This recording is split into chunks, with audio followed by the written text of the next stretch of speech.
Hey everyone, Mr. Sujano here. In this video we're talking about Citra, Razer, and Bayonetta 3. Let's get started. Alright, we'll kick things off here talking about Nintendo 3DS emulation with Citra, and a massive feature for Citra gets one step closer to prime time. Now we've talked about this one a few times before, but the Citra development team is working extremely hard to get the Vulkan backend up and running better than OpenGL. Once this feature is ready for prime time, it's going to be huge for Citra. I mean, if you take a look at both Yuzu and Ryujinx, it's arguable that both of them work a heck of a lot better using the Vulkan renderer. And if Citra can replicate it, it'll be arguable that Citra will work a heck of a lot better using the Vulkan renderer. It is worth pointing out that this is still a work in progress for Citra, but at the same time here, if you wanted to get your hands dirty and try it out, you absolutely can. It's up on GitHub. As always, I'll leave a link to this site in the description below and feel free to check it out. If you wanted to pick up this highly experimental version of Citra, you will have to sign into GitHub in order to access the links. There's two different versions here, Linux Fresh and Linux Ming W. The Ming W is the Windows version and the Fresh version is the Linux version. So here's the new highly experimental build of Citra up and running. And if I wanted to check out Vulkan, I'd click on Emulation and then Configure. And then from here, I would click on Graphics, click on Advanced, and switch it from Graphics API OpenGL to Graphics API Vulkan. So if you are a little bit curious and wanted to see that Vulkan backend in action, I'll drop a link to this video in the description below where they compare a bunch of different games between OpenGL and Vulkan. And they do have a link on this YouTube video to download the Citra Vulkan build, but I don't recommend clicking on it. Just pick it up from GitHub, it's a lot safer. And I'm gonna reiterate this to really drive the point home. This is a highly experimental build. It's a work in progress, it's in development. It might not work as anticipated, some stuff might be completely broken. You might not be happy with it. And that is absolutely okay. They're currently bug testing this and trying to improve it and make it better. I would only recommend picking this one up if you're actively willing to test it out and see how it is.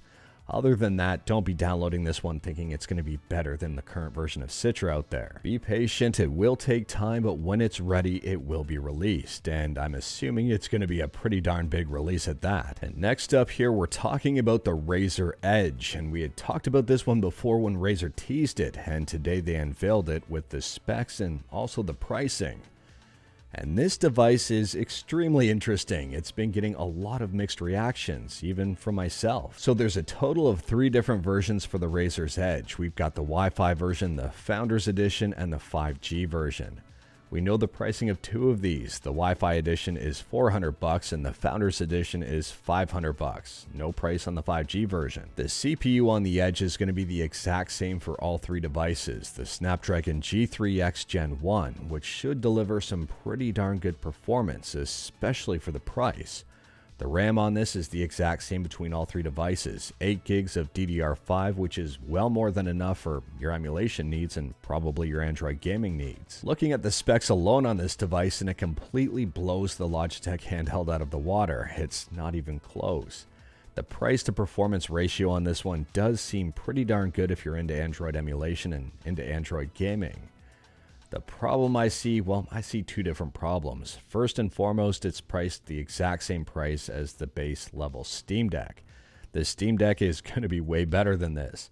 The second problem I see here, and maybe it's not necessarily a problem, it's something I'm a little bit confused about, and that is the form factor. It's basically a phone or a tablet paired with a Kishi. If you want to see the release video for this one, I will drop a link to the YouTube video in the description below and feel free to check it out. But you can see it here with the controllers detached, and well, yeah, it's just a phone or a tablet. Now, is this a bad thing? I would say yes and no. Yes, if you already have a cell phone and have a controller, because that's basically what this is. No, if you don't have any of that stuff and you're looking for an Android gaming device. I mean, at $400 here, it can beat a lot of cell phones out there. Well, hopefully it will. The main problem I have with this device is that form factor. I think if it was one solid unit, it would really have the opportunity to crush the handheld market and be the be-all, end-all for Android gaming. I think it would rival the Odin. I think it would rival pretty much any device out there. I think it would beat a lot of them. Instead, it's just going to feel like a phone with a controller around it. It's going to wiggle, it's going to squeak, and the screen might even pop out here and there. For those that are interested in the Razer Edge, it's available to be reserved, and it costs $5 to reserve yours. I'll leave a link to the site in the description below in the event that you wanted to possibly read up more about it or even reserve it. Let me know your thoughts about the Razer Edge in the comments below. I'm really on the fence about this one. I think the form factor could really hurt sales, but at the same time here, the performance does seem pretty good. Last up today, we're talking about Bayonetta 3, and there's been a major controversy online from the lead voice actress, or former lead voice actress for Bayonetta. Helena Taylor, the unmistakable voice of Bayonetta, has posted a series of videos on Twitter today that have caused a lot of conversation.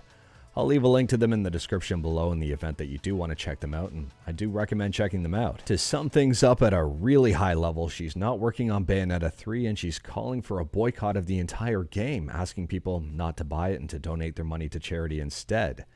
Apparently, the creators of the game offered her a whopping $4,000 to do the entire voice work for Bayonetta. I'm not going to lie here, this entire thing was extremely eye-opening for me. I didn't realize that voice actors were paid so little for something that was essentially a full-time job. At this point, I have no idea what to make of this situation, but if someone was looking to boycott Bayonetta 3 but still play the game, I can think of a couple of ways of doing so.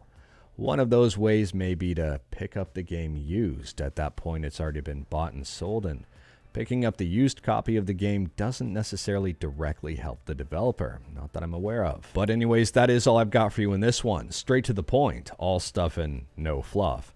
We talked about, not necessarily a ton today, but we talked about 3 different things: Citra, Razer, and Bayonetta 3. Let me know your thoughts about any of them in the comments below. If you like this video, leave a like. If you didn't like this video, leave a like. Hit that subscribe button, check out my other videos. Don't tempt fate, save your state.